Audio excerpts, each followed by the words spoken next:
네. 자, 우리 함께 축복하고요. 또 사랑을 고백했으면 좋겠습니다. 앞뒤로 양옆으로 우리 함께 축복하고 사랑을 고백합니다. 시작. 주님의 이름으로 축복합니다. 네, 주님 안에서 사랑합니다. 네, 그래요.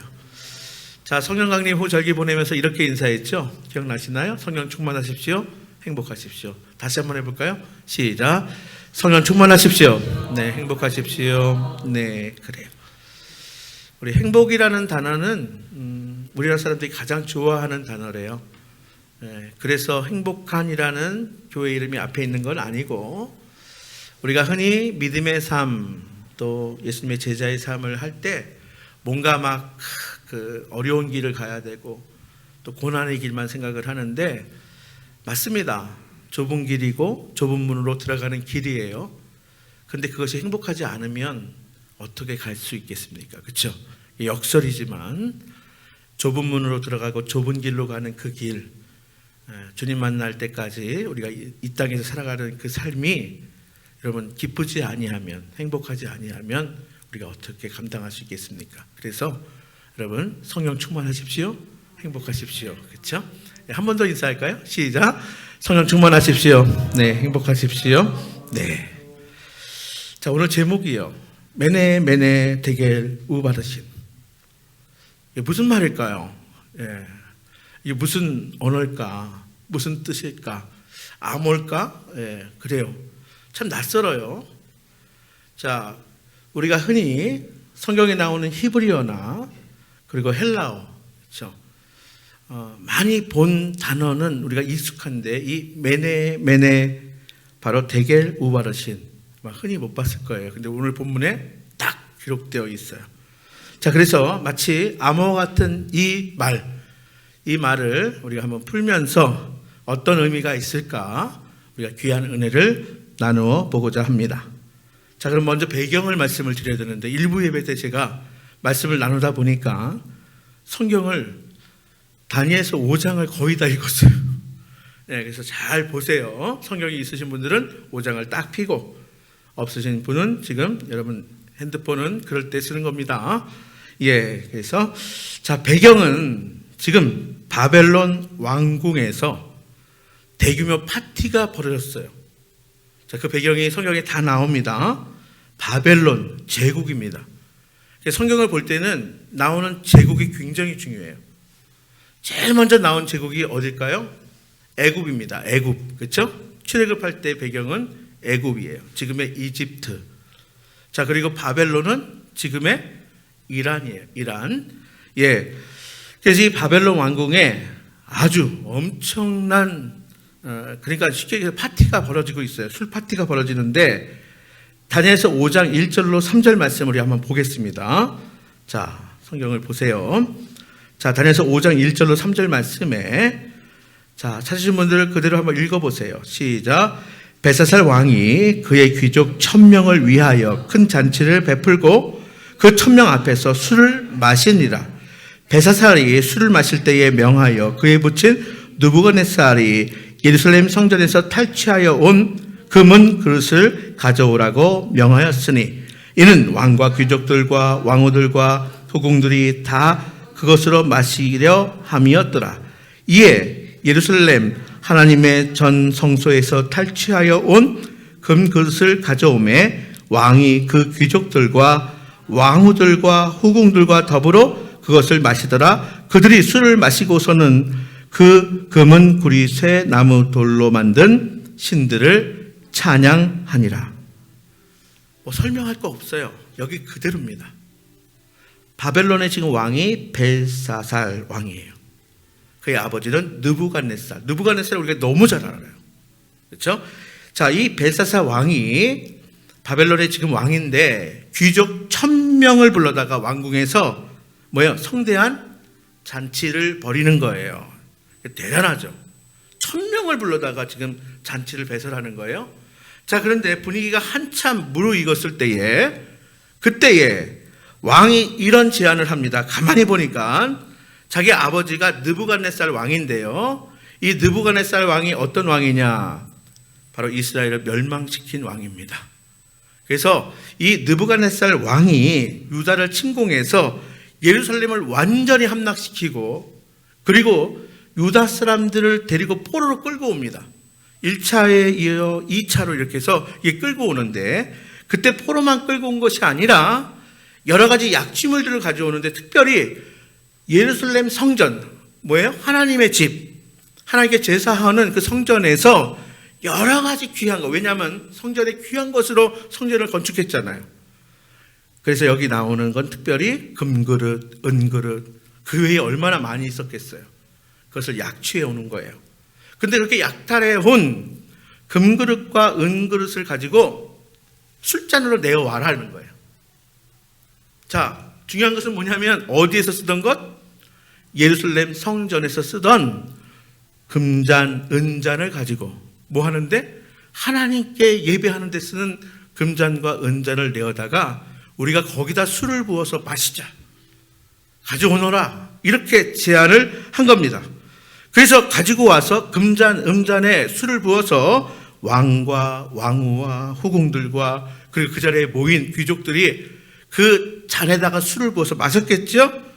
자, 그리고 여기서 끝난 게 아니라 금으로 만든, 은으로 만든, 구리로 만든, 쇠로 만든, 나무로 만든, 돌로 만든 온갖 자기들이 섬기는 우상들을 섬겼다는 거예요. 자, 이걸 상상하셔야 돼요. 이런 일이 지금 벌어지고 있는 거예요. 예루살렘은 다 함락되고 이미 오래전에 포로로 끌려와서 성전의 약탈물을 가지고 하나님 위해서 제사하는 데 쓰는 그걸 가지고 술 파티를 벌이고 자기들이 우상을 섬기더라 하는 거예요. 자, 그런데 바로 그때 술에 취한 바로 이 벨사살 왕 앞에 놀라운 광경이 펼쳐집니다. 그 내용이 5장 5절과 6절에 나와요. 어떤 광경이냐? 깜짝 놀랄 광경이 펼쳐지는데 읽어볼까요? 5절 6절이에요. 자, 시작. 그때에 사람의 손가락이 나타나서 왕궁 촛대 맞은편 석회벽에 글자를 쓰는데 왕이 그 글자 쓰는 손가락을 본지라. 이에 왕의 즐기던 얼굴빛이 변하고 그 생각이 번민하여 넓적다리 마리가 녹는 듯하고 그의 무릎이 서로 부딪히더라. 한마디로 뭐냐면 이제 워낙에 취해 있는데 갑자기 앞을 딱 봤더니 건너편에 석회벽, 회벽, 그렇죠? 흰색이잖아요. 거기에 커다란 손가락이 나와서, 큰 손가락이 나와서 글씨를 쓰는 거예요. 그러니까 혼비백상 얼마나 놀랐겠어요. 그러니까 이걸 표현하는 데 보면 뭐라고 표현하냐면 지금 읽은 그대로예요. 얼굴빛이 변하였다. 생각이 번민하였다. 넓적다리 마리가 녹는 듯 했다. 두 무릎이 서로 부딪혔다. 뭐예요? 부들부들, 다리가 부들부들. 그렇죠? 그러니까 얼마나 놀랬겠어요. 한참 즐거운 잔치 벌이고 술도 권하게 취해 있는데, 그렇죠? 그 술에 취해 이 잔치가, 이 파티가 절정에 다다랐을 때에 뭐예요? 더군다나 예루살렘에서 약탈해온 금잔, 은잔으로 술을 부어서 마시면서 마음껏 하나님 조롱하고요. 자기들이 섬기는 우상들 섬기고 그 있는데 얼마나 통쾌하고 얼마나 즐거웠겠어요. 근데 정신이 번쩍 날 정도로 공포스러운 분위기가 연출된 거예요. 한참 즐기던 벨사살 왕이, 그렇죠? 공포에 빠진 거예요. 근데 더 기가 막힌 것이 있어요. 뭔가 큰 손이 글을 쓰는데, 회벽에 글을 쓰는데 그걸 읽을 사람이 없는 거예요. 읽지를 못하니 뭐예요? 해석도 만무하죠. 그러니까 그 누구도 그 석회벽에 커다란 손가락으로 뭔가 글씨가 손가락이 쓰는데 그 글자를 아무도 읽지 못하고 아무도 해석할 수 없었다는 거예요. 자, 그래서 다니엘서 5장 계속해서 7절과 9절 말씀에 보니까, 자, 7절 9절이에요. 함께 봉독합니다. 시작. 왕이 크게 소리질러 술객과 갈대아 술사와 점쟁이들을 불러오게 하고 바벨론의 지혜자들에게 말하되 누구를 막론하고 이 글자를 읽고 그 해석을 내게 보이면 자주색 옷을 입히고 금사슬을 그의 목에 걸어주리니 그를 나라의 셋째 통치자로 삼으리라 하니라. 그때에 왕의 제자가 다 들어왔으나 능히 그 글자를 읽지 못하며 그 해석을 왕께 알려주지 못하는지라. 그러므로 벨사살 왕이 크게 번민하고 그의 얼굴빛이 변하고 귀족들도 다 놀라니라. 5장에 보면요, 이 벨사살 왕과 귀족들이 번민하고 크게 놀랐다는 이야기가 계속 반복해서 나와요. 자, 바벨론의 그 유명하다는 술객과 술사와 점쟁이들, 이게 오늘날 그 점치는 사람하고 좀 다른 게 당시의 지혜자들이에요. 자, 어떤 학자들 중에서도 그 누구도 큰 손가락이 나타나 회벽에 쓴 글자를 그 수수께끼 같은 암호와 같은 글자를 읽거나 해석하지 못했다는 데 문제인 거예요. 근데 이때 왕비가 딱 나타나서 왕에게 말합니다. 저는 성경을 보다 보면 그래요, 참 결혼 잘해야 되겠다. 그래서 왕비가요, 어떻게 보면 문제 해결의 그 실마리를 열어주는데, 이 왕비가 왕에게 뭐라고 말하냐면 10절 하반절에 보면, 하반절부터 12절까지의 말씀이에요. 왕이여, 여기서부터 봅시다. 10절 하반절, 왕이여, 시작. 왕이여, 만수무강하옵소서. 왕의 생각을 번민하게 하지 말며 얼굴을 변할 것도 아니니이다. 왕의 나라에 거룩한 신들의 영이 있는 사람이 있으니 곧 왕의 부친 때에 있던 자로서 명철과 총명과 지혜가 신들의 지혜와 같으니이다. 왕의 부친 느부갓네살 왕이 그를 세워 박수와 술객과 갈대아 술사와 점쟁이의 어른을 삼았으니 왕이 벨드사살이라 이름하는 이 다니엘은 마음이 민첩하고 지식과 총명이 있어 능히 꿈을 해석하며 은밀한 말을 밝히며 의문을 풀 수 있었나이다. 이제 다니엘을 부르소서. 그리하시면 그가 그 해석을 알려드리이다. 자, 문제 해결할 사람 한 사람이 있습니다. 이 나라에 그 사람이 있으니까 걱정하지 마세요. 얼굴빛 변할 거 없어요. 마음에 걱정할 것 없어요. 다니엘이 있지 않습니까? 왕의 아버지 느부갓네살 왕도 다니엘에게 많은 도움을 받았어요. 그래서 그 다니엘에게 이 나라의 모든 술사와 점쟁이들의 어른으로 삼았어요. 그가 있는데 뭐 걱정합니까? 부르소서.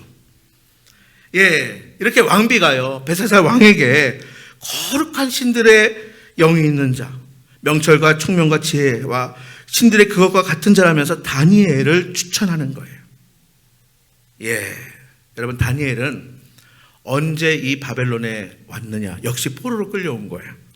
주전 605년경에 느부갓네살 왕이 예루살렘을 함락하고 나서 1차, 2차 이렇게 끌고 오는데 1차에 끌려왔어요.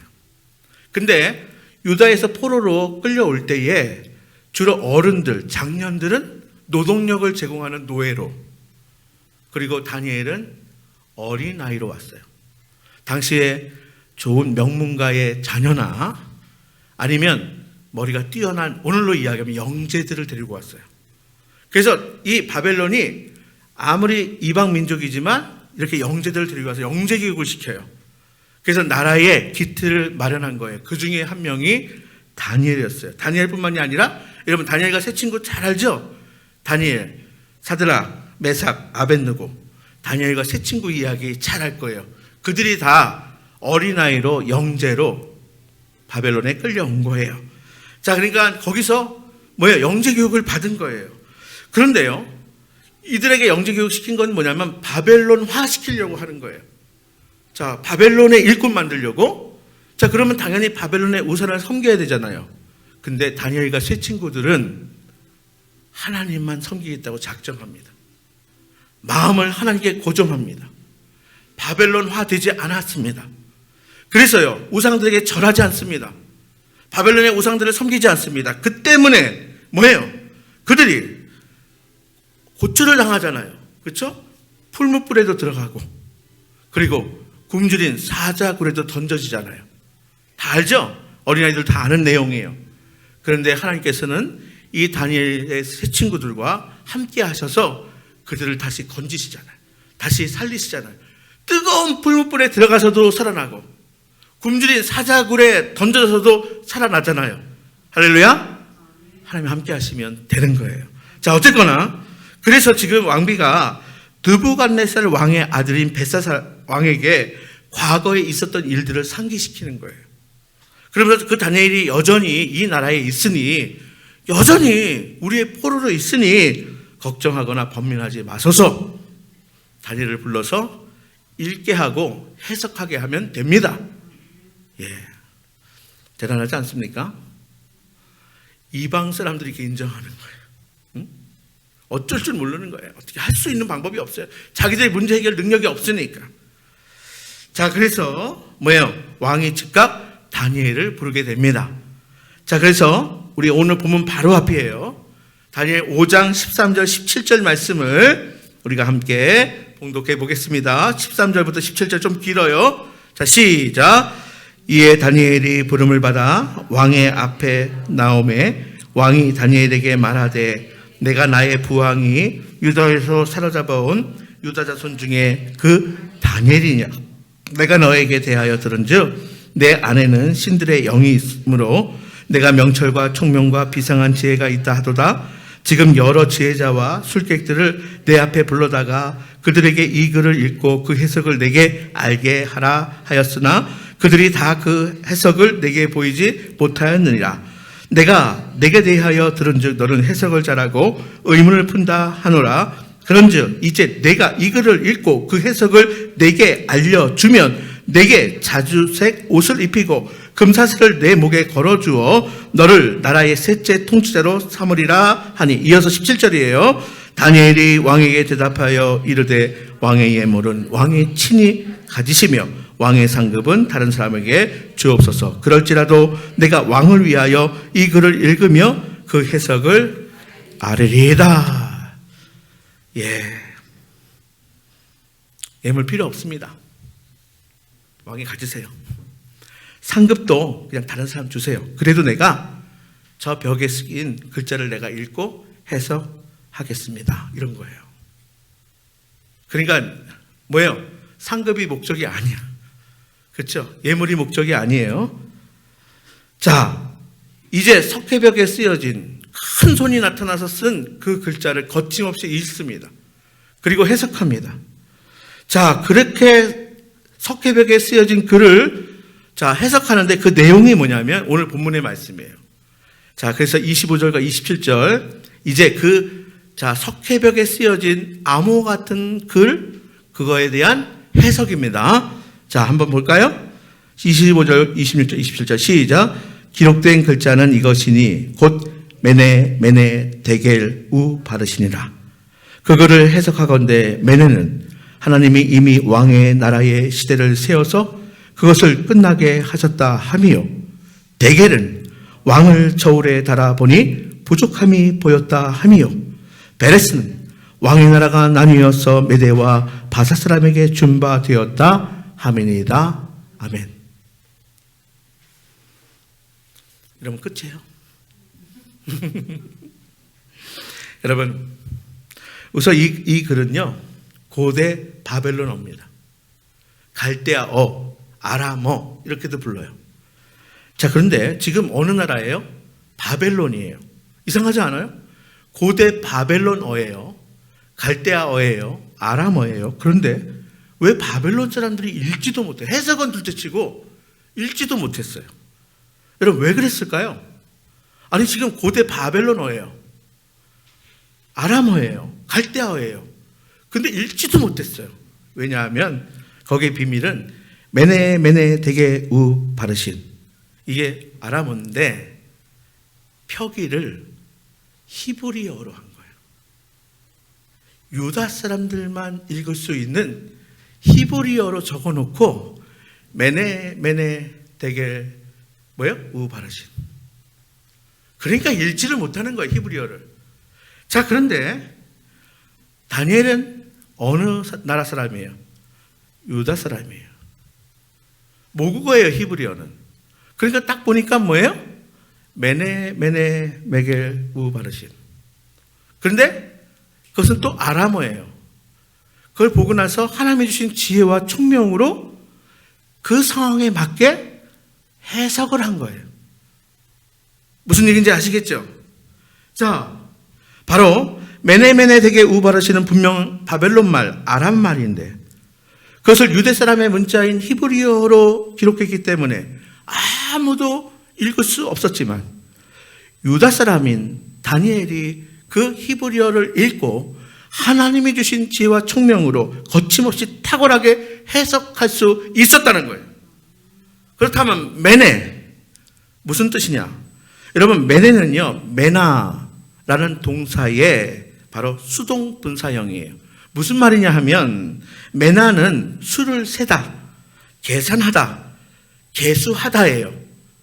그러니까 수동 분사형이니까 뭐가 될까요? 메네가 헤아려지다, 그렇죠? 계산되어지다, 수가 세어지다 이런 뜻이에요. 그러니까 다니엘은 이 말을 어떻게 해석했냐면 수를 세다의 뭐예요? 바로 수동 분사형이니까 수가 헤아려지다, 계산되어지다. 어떻게 해석했냐면 우리 26절에 나오잖아요. 메네는 하나님이 왕의 나라의 시대를 세워 그것을 끝나게 하셨다. 즉 뭐예요? 이제 왕의 나라가 수명이 다했습니다. 다 헤아려 보니까 수명이 끝났습니다. 이런 뜻이 되는 거예요. 바벨론의 역사는 더 이상 셀 필요가 없어요. 셈할 필요가 없어요. 이미 다 세어졌습니다. 더 이상 계수할 시대가 없습니다. 이제 끝입니다. 이제 멸망할 것입니다. 여러분 그럼에도 이 벨사살 왕이 뭐 하고 있었어요? 귀족을 1000명이나 데리고 그렇죠? 성대한 잔치를 벌이고 있는 거예요. 여러분 예루살렘 성전에서 하나님의 집에서 약탈해온 금잔과 은잔을 가지고 술을 부어 마시며 하나님을 모욕하고 자신들의 우상을 섬기며 내일을 알 수 없는데 그렇죠? 자, 자기의 국력, 당시의 제국입니다. 영원할 것처럼 교만하게 지금 행동하고 있는 거예요. 사실은 그날 밤 벨사살 왕은 자객의 습격을 당해서 암살당합니다. 그날 밤 일도 모르는 거예요. 그리고 6개월 뒤에 이 나라가 두 쪽으로 갈라져서 하나는 메대에, 하나는 바사에, 즉 페르시아에 한 토막씩 넘어가요. 멸망당하게 되는 거예요. 그런데도 불구하고 지금 내일을 몰라요. 오늘 밤 당장 죽게 될 것도 모르고 6개월 뒤에 두동강 나서 나라가 망할 것도 모르고 흥청망청했던 거예요. 여러분 기억하십시오. 우리가 믿는 하나님은 메네의 하나님이세요. 수를 헤아리시는 하나님이시라는 거예요. 아니 오늘 본문에 보니까 그냥 메네가 아니라 메네의 하나님. 세시고 또 세시는 하나님, 세마시고 또 세마시는 하나님, 어느 것 하나도 놓치지 않으시는 하나님이시라는 거예요. 하나님은 놀랍게도 우리의 수명을 세고 계세요.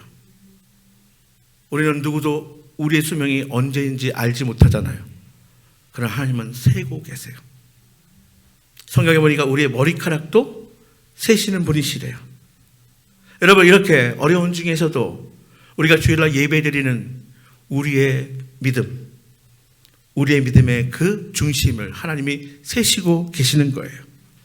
우리가 주님 때문에 손해본 것도 다 세시고 계시는 거예요. 자, 우리가 직분을 맡아서 충성하는 것도 하나님이 다 세고 계시다는 거예요. 우리가 참으로 헌신한 것, 우리가 다른 사람을 위해서 사랑으로 헌신한 그 모든 것들 하나님께서 다 일일이 매내 세고 계시는 하나님이라는 사실을 기억할 수 있기를 바랍니다. 시편 90편 12절에 보면 모세는 이렇게 기록합니다. 우리에게 우리의 날 계수함을 가르치사 지혜로운 마음을 얻게 하소서. 여러분 지혜로운 사람이 누군지 아십니까? 자신의 삶을 계수하는 사람이래요. 내가 곧 이 땅에서 언젠가 떠날 것을 알고 바로 인생의 마지막 순간을 계수하며 사는 사람, 그런 사람이 지혜로운 사람이에요. 어리석은 사람이 누구입니까?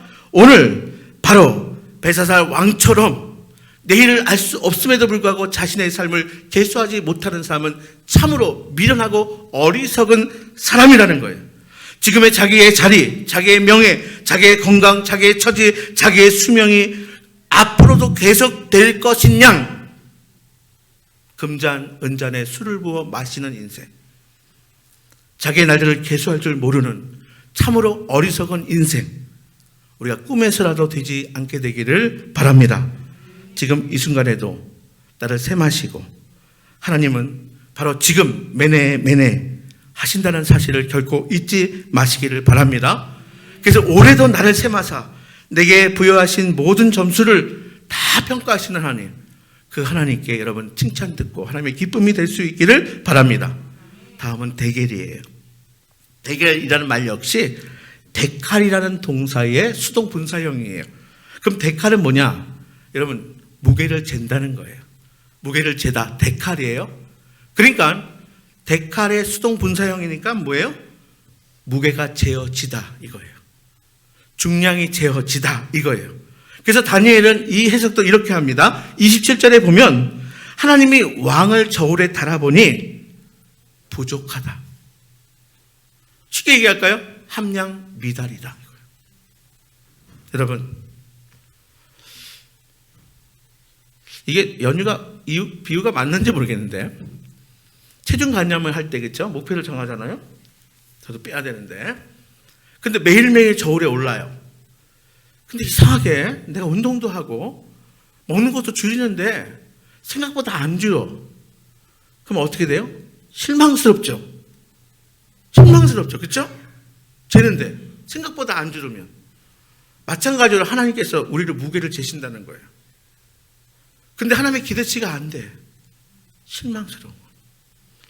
자, 하나님께서 지금 뭐예요? 왕의 무게를 쟀는데, 야, 이건 함량 미달이야. 모자라도 한참 모자라. 여기 바벨론의 벨사살 왕을 저울에 달아서 재본다는 거예요. 실망스러울 뿐만이 아니라 이건 뭐 한참 부족해서 야, 넌 안 되겠다. 이걸 하는 거예요. 여러분, 절대로 잊지 마시기를 바랍니다. 하나님은 우리를 세마실 뿐만이 아니라 뭐 하신다고요? 무게를 재시는 하나님이시라는 거예요. 달아보시는 하나님이시라는 거예요. 자, 사무엘상 2장 3절의 말씀에 보면 여호와는 지식의 하나님이시라 우리의 행동을 바라보시느니라. 누구의 고백이냐면 한나의 고백입니다. 여호와는 지식의 하나님이신데 우리의 행동을 바라보시는 하나님. 여러분, 매일매일 무게를 재듯이 우리를 매일매일 바라보시는 하나님이시라는 거예요. 아들이 없어서 정말 극심한 마음고생하는 이 한나에게 매일매일 바라보시며 사무엘을 허락하신 하나님, 매일매일 무게를 재어보니 너의 간절한 기도에, 너의 그 가슴 아픈 사연에 하나님께서 들으시고 역사하셨다는 거예요. 그렇습니다. 하나님은 우리가 하는 기도도 반드시 저울에 달아보시는 하나님. 그래서 그 성분과 분량의 기준을 충족해야 하나님께서 역사하시고 응답하신다는 것이에요. 여러분, 괜히 우리가 슬픈 표정 짓고 뭔가 바란다고 해서 되는 것이 아니라 내가 무게를 재어보니 내 마음이 급하다. 내가 참을 기뻐한다. 너 합격. 이렇게 한다는 거예요. 여러분, 그렇습니다. 여러분, 하나님은 지성적인 분이세요. 우리를 바라보시는 분이세요. 매일매일 무게를 재시는 분이세요.